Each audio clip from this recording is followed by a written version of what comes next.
Bonsoir tout le monde, j'espère que vous allez bien, j'espère que vous vous portez bien. Voilà, je suis toujours en plein villégiature, et je profite de ce moment de verdure et de villégiature, de détente et de bonne respiration pour vous inviter à m'accompagner dans l'exploration des dessous très complexes de l'actualité algérienne. Il faut beaucoup d'énergie, il faut beaucoup de paix intérieure. Il faut que l'âme soit en paix pour qu'on puisse vraiment décrypter le dessous de l'actualité algérienne. Justement, tout à l'heure, ça m'a permis, c'était une petite introduction. Tout à l'heure, nous avions parlé du scandale qui avait éclaté au cœur du consulat général d'Algérie à Montréal, avec des pratiques esclavagistes qui ont été dénoncées donc par deux employés, deux femmes de ménage, des employés de ménage et d'entretien, comme on les appelle, deux femmes de ménage originaires de l'Amérique du Sud, de l'Amérique latine, Marisa et Ilida. Nous avons parlé de ce scandale qui a défrayé la chronique au Canada, où la presse canadienne s'est emparée de cette polémique, où la justice canadienne devra donc programmer un procès contre le consulat général d'Algérie, qui est dirigé en ce moment par un certain Nordin Meriem, et les deux employés qui dénoncent donc des pratiques humiliantes, rabaissantes, des insultes, des vexations, réclament un dédommagement de plus de 500 000 dollars canadiens. Malheureusement, ce scandale intervient au moment où la diplomatie algérienne connaît une véritable période de crise. Nous sommes dans une période très d'incertitude pour la diplomatie algérienne parce qu'au plus haut sommet de l'État algérien, il y a des manœuvres qui ont été orchestrées pour faire bousculer un petit peu, pour ne pas dire limoger, et préparer le limogeage et un changement important à la tête du ministère des Affaires étrangères, où n'est plus le bienvenu. Monsieur Lamamara, le chef de la diplomatie algérienne depuis maintenant 2021, l'homme qui est devenu l'un des emblèmes du régime algérien à l'étranger, l'un des dirigeants algériens les plus connus, l'un des diplomates algériens les plus connus. La carrière de Lamamara est riche en rebondissements, riche en enseignements, on en a déjà parlé. Lamamara a dirigé.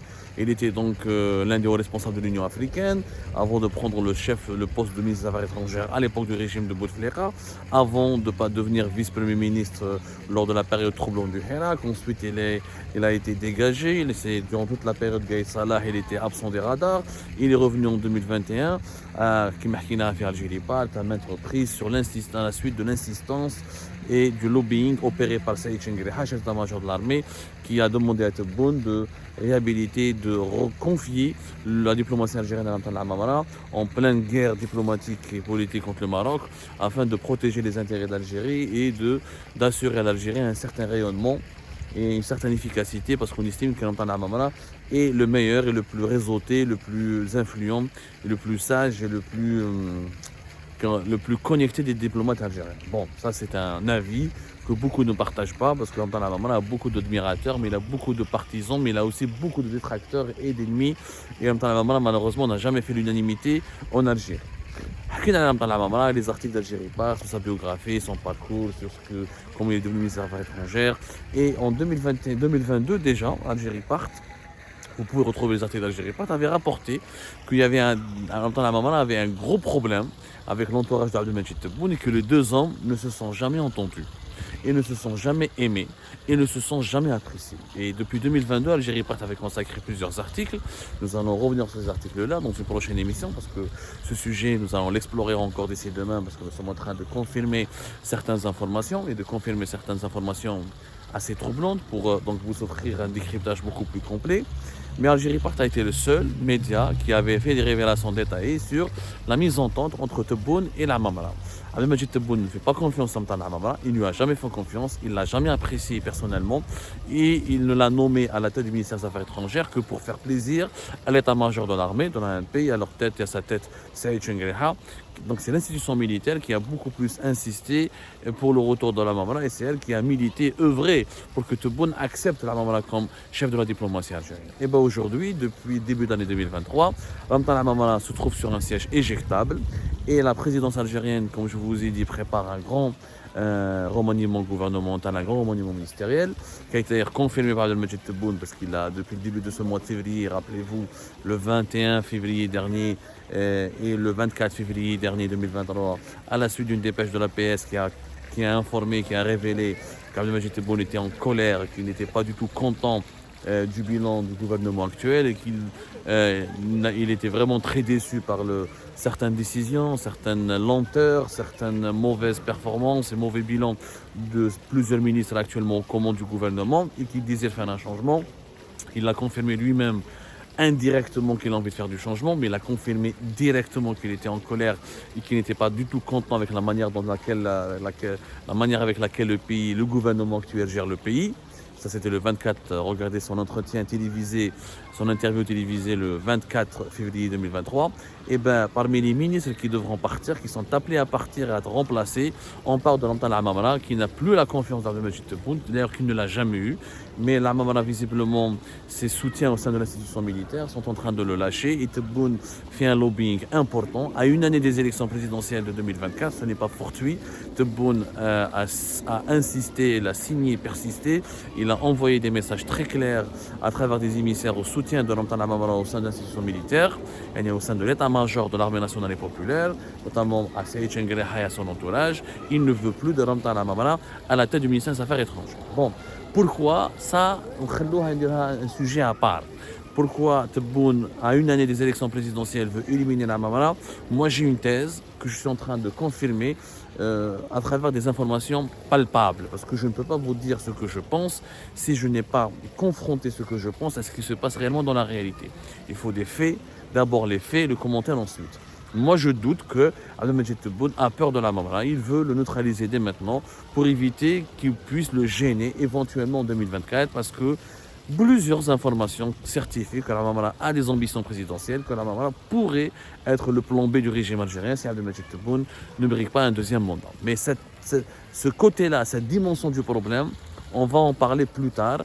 Entre le duo Lamamra-Tebboune, est-ce que Lamamra pourrait concurrencer Tebboune? Est-ce que Lamamra pourrait gêner Tebboune dans ses ambitions pour le deuxième mandat? Ça, on en parlera plus tard. Mais le pire, Tebboune a le droit de vouloir, il ne fait plus confiance à Lamamra, il se méfie de Lamamra, il veut se débarrasser de Lamamra. Après tout, c'est lui le président de la République, c'est tout à fait légitime de sa part, il a toutes les prérogatives nécessaires.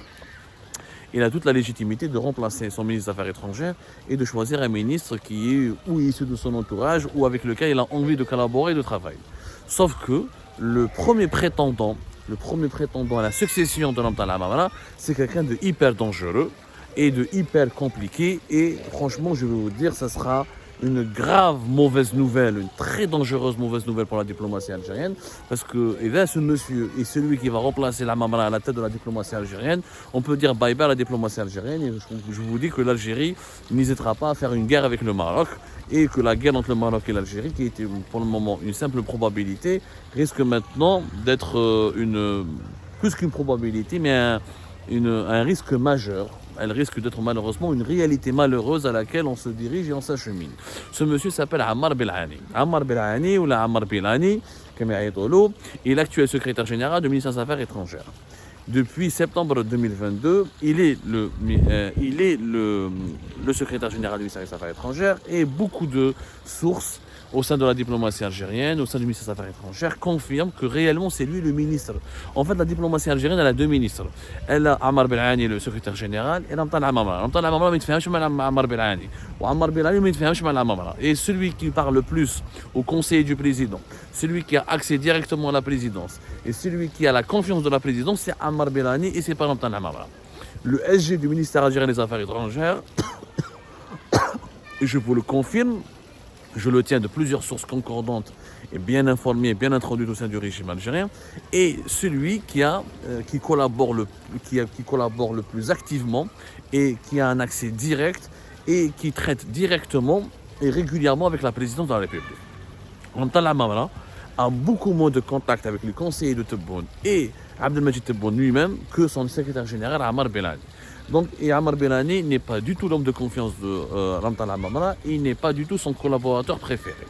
Du coup, il y a deux têtes aujourd'hui, depuis pratiquement deuxième semestre de l'année 2022. On a deux têtes au sein du ministère des Affaires étrangères, ce qui a aggravé les dysfonctionnements de la diplomatie algérienne, parce que ce que Lamamra veut se heurte à ce que veut Ammar Belhani, et la présidence, quand elle doit trancher, malheureusement ces derniers temps, elle tranche nettement en faveur de les propositions, ou là en faveur des solutions, ou là des mesures proposées par Ammar Belhani. La preuve, le dernier mouvement opéré au sein du corps diplomatique algérien, avec plus d'une vingtaine d'ambassadeurs et une dizaine de consuls.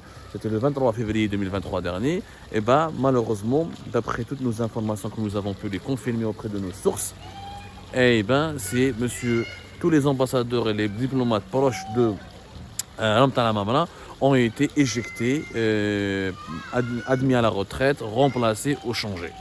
Et ce sont les hommes sélectionnés, ou les personnes sélectionnées par Ammar Belani qui ont été promus, qui ont été nommés comme remplaçants ou comme successeurs dans les postes qui ont été visés ou ciblés par les changements décidés par ce mouvement opéré au sein du corps diplomatique par la présidence algérienne le 23 février 2023. Et ce mouvement, c'est une information que j'ai pu confirmer aussi, ce mouvement au sein du corps diplomatique a été décidé, pensé, élaboré par le palais présidentiel d'El Mouradia en concertation avec Ammar Belani, et Ramtana Mamra a joué un rôle mineur, pour ne pas dire insignifiant. Ses avis, ses réflexions, ses recommandations n'ont pas été suffisamment pris en compte, et beaucoup de changements ont été décidés sans même l'avoir correctement ou préalablement informé ou consulté. Et son association à la prise de décision élaborée par le palais présidentiel d'El Mouradia a été très relative, on va dire. Donc c'est pour vous dire que d'ores et déjà le palais présidentiel d'El Mouradia prépare le terrain pour un éventuel limogeage de Ramtana Mamra et pour son éventuel remplacement par Ammar Belani, qui lui, la présidence algérienne, fait tout pour le promouvoir. Je rappelle qu'en septembre 2021, il a été nommé envoyé spécial du dossier du Sahara occidental. On n'a jamais compris ce qu'il a fait avec cette mission-là pendant une année. Qu'est-ce que cela signifie, un envoyé spécial chargé de la question du Sahara occidental?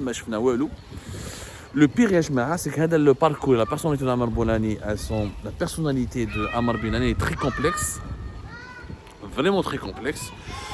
J'essaie d'encadrer le cadre. Monsieur Ammar Belani est un anti-marocain maladif. Il a fait carrière au sein de la diplomatie algérienne justement pour la simple raison, pour une raison simple, c'est qu'il est anti-marocain. Mais il n'a aucun fond, où il a de grandes compétences, où il a une carrière qui est plus prestigieuse. Alors, Ammar Belani, Ammar Belani était d'abord porte-parole et directeur central au niveau du ministère des Affaires étrangères entre 2010 et 2014, on va dire.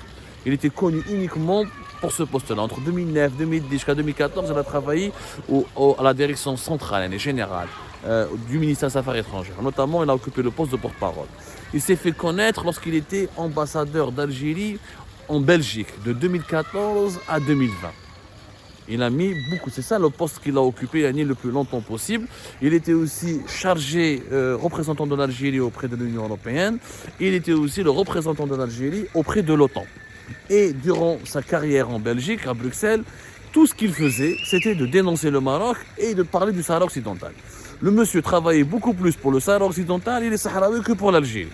Ou les Algériens fait la Belgique, ou les Algériens, la communauté algérienne fait la Belgique, et Bruxelles notamment. La communauté algérienne qui a travaillé, ou qui a eu à faire, ou qui a voulu collaborer avec l'ambassade d'Algérie à l'époque, notamment entre les années 2017 et 2020, ou de 2015, 2016 jusqu'à 2020, peuvent témoigner de l'absence totale, du manque d'engagement, du manque d'efficacité, de réactivité du corps diplomatique de cette ambassade en Belgique. Ammar Belani était occupé essentiellement par le Maroc. Et c'est une obsession. C'est une obsession pour Ammar Belani. Il passe son temps jour et nuit à attaquer le Maroc. Et toute sa carrière, il a construit toute sa carrière au sein de la diplomatie algérienne sur le sentiment anti-marocain. Il a voulu plaire aux services de sécurité, à la présidence, aux institutions sécuritaires, aux militaires, uniquement en s'attaquant au Maroc. En faisant du Maroc l'ennemi absolu qu'il faut abattre, des insultes, des critiques, des accusations graves, les polémiques. D'ailleurs, là où il y a un journaliste, quand un simple journal marocain qui était élu par 3-4 personnes, quand il faisait un article contre l'Algérie, Ammar Belani depuis Bruxelles réagit. Paf, représentant de l'Algérie, délégué de l'Algérie, représentant de l'Algérie auprès de l'Union européenne, réagit, riposte. Le Maroc est ceci, le Maroc est cela. C'est ce qui a d'ailleurs plu à Abdelmajid Tebboune et à son entourage. Ils l'ont donc choisi, l'ont sélectionné. On dit que Ammar Belani a quelques soutiens au sein de l'armée et des services de sécurité. Je n'ai pas pu confirmer cette information avec exactitude, je n'ai pas eu de source fiable pour la confirmer. Abdelmajid Tebboune donc décide de le promouvoir à travers le dossier du Sahara occidental, parce qu'il est le plus anti-marocain des diplomates algériens. Mais il a été ambassadeur avant. Les années 80, la fin des années 90, il était en Lituanie. Au début des années 2000, il a fait la Pologne, il a fait la Malaisie, il a fait les Philippines. Mais il n'a pas laissé un héritage extraordinaire ou exceptionnel. Il n'a pas marqué les esprits dans tous les postes qu'il a occupés. Il a fait plusieurs pays. La Thaïlande, les Philippines, la Pologne, la Lituanie. Mais encore une fois, il ne s'est jamais illustré par un travail exceptionnel. Jamais. Le monsieur, il n'a qu'une seule spécialité, le Maroc. Le Maroc, je ne sais pas bien, ce sont nos ennemis. Et d'ailleurs, depuis 2020, début de la crise politique entre l'Algérie et le Maroc, Ammar Benani a joué les premiers rôles. Les premiers rôles. Là, lorsqu'il faut attaquer le Maroc et les Marocains, c'est Ammar Benani qui est le chef d'orchestre. Si ce monsieur, devient chef de la diplomatie algérienne, ministre algérien des Affaires étrangères, bienvenue, les tensions vont s'aggraver, les menaces vont prendre une dimension encore plus dramatique, le langage du régime algérien sera encore plus guerrier, plus féroce, plus brutal, et je peux vous assurer que ce monsieur, Ammar Benani, pour sa gueule, pour ses intérêts personnels, s'il faut faire la guerre au Maroc, s'il trouve une opportunité pour pousser le régime algérien, ou pour pousser l'État algérien à déclarer la guerre au Maroc, il le fera. Il le fera, Aïch bien, c'est son seul gagne-pain. Comme son seul gagne-pain, mais Sahara occidental, le Maroc, et encore, s'il a permis au Sahara occidental d'être le plus médiatisé, s'il a ramené. Parce qu'en tant qu'envoyé spécial de la question du Sahara occidental, ni ils ont réussi à convaincre les Américains à retirer leur soutien au Maroc, ni le nombre des pays africains qui reconnaissent le Polisario au Sahara occidental a encore baissé, a encore diminué. Les plus grandes puissances de ce monde ne sont pas favorables au principe de l'indépendance. La question du Sahara occidental est en train d'être discréditée de plus en plus à cause des contre-performances diplomatiques du Polisario et de ses soutiens sur la scène internationale. Malgré tous les échecs qu'il a accumulés et tous les échecs qu'il collectionne, le poste de ministre algérien des Affaires étrangères pour provoquer encore plus le Marocain, pour provoquer plus le Maroc, pour menacer encore plus le Maroc, pour mettre de l'huile sur le feu et pour clairement privilégier une option de guerre. Le régime avec des personnalités comme Ammar Benani, comme ministre des Affaires étrangères, la guerre se rapproche. La guerre se rapproche, on parlera plus de l'Ukraine, mais on parlera bientôt de l'Algérie et du Maroc. C'est quelqu'un de profondément hostile. Lisez ses déclarations. Et dites-moi si vous allez pouvoir relever plutôt une trace ou une once de diplomatie. Regardez ces déclarations. Est-ce qu'il a une once de diplomatie? Un diplomate, c'est comment il parle. Le langage, un peu de la douceur, la séduction, le baratin, les messages codés entre les lignes. L'élégance verbale, il impressionne par sa perspicacité, la sagesse. Un diplomate s'illustre essentiellement par sa sagesse. Ammar Benani, insulte, provocation, appel à la haine, appel à la division, agressivité permanente. Je me demande comment ce monsieur peut être qualifié de diplomate. Mais en Algérie, le proverbe, au pays des aveugles, le borgne est roi. Et au pays des anti-marocains, visiblement, Ammar Benani est le roi. En fait, c'est simple aujourd'hui, pour faire carrière au sein du régime algérien, il faut insulter le Maroc, il faut appeler à la guerre contre le Maroc, il faut être marocophobe, et ça suffit largement pour devenir un haut responsable au sein de l'État. C'est malheureux. Bien sûr qu'il faut critiquer le Maroc, bien sûr le Maroc n'est pas à l'abri de la critique, bien sûr qu'il faut défendre les intérêts de l'Algérie contre le Maroc les menace, bien sûr qu'il faut protéger que l'Algérie est une entité à part entière, qu'elle a le droit de faire valoir son agenda et sa feuille de route quand celle-ci elle est contredite ou la menacée par le lobby marocain, mais quand même, faire de la marocophobie la principale échelle de valeur pour déterminer la carrière d'un haut responsable du pays, c'est quand même malheureux, c'est quand même de la décadence, c'est quand même dangereux pour l'avenir du pays. C'est comme ça, je vous remercie de m'avoir suivi. À tout à l'heure. On reviendra là-dessus avec des révélations beaucoup plus détaillées dans nos prochaines émissions.